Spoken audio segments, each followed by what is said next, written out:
dire qu'on mange de la conserve, c'est presque tabou. Comme si c'était réservé aux mères indignes qui n'éplucheraient pas leurs légumes quotidiennement. Florence, elle, est une décomplexée de la boîte. Et lorsque cette photographe et auteure de livres de recettes se met au fourneau, on est bien loin de l'image vieillotte et terne de la conserve. Donc je vais ouvrir mon placard à inspiration. Donc là, c'est facile, puisque je sais déjà ce que je vais faire. En fait, je vais faire des petits flancs petits pois, haricots verts et tomates. Pour cette cuisinière avertie, les produits en boîte sont donc des ingrédients à part entière.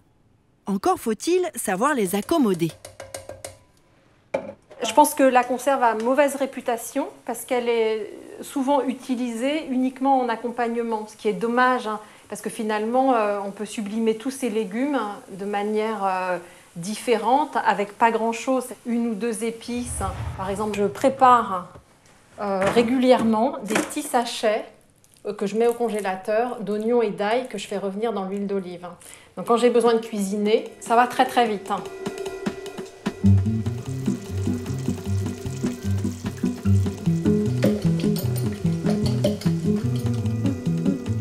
À peine 15 minutes pour mélanger crème, œufs, parmesan et légumes en boîte revisités.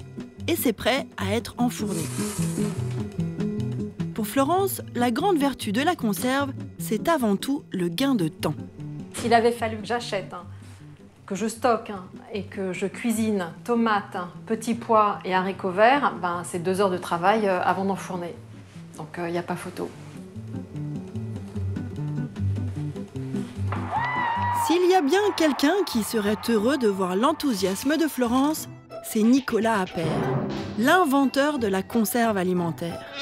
Fin XVIIIe siècle, ce confiseur en région parisienne prépare et vend des aliments conservés dans le confit de graisse ou dans le sucre.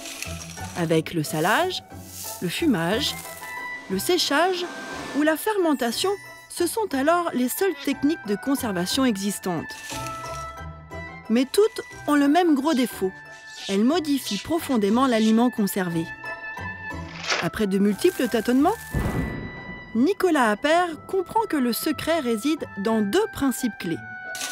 Un traitement thermique spécifique et un emballage parfaitement étanche.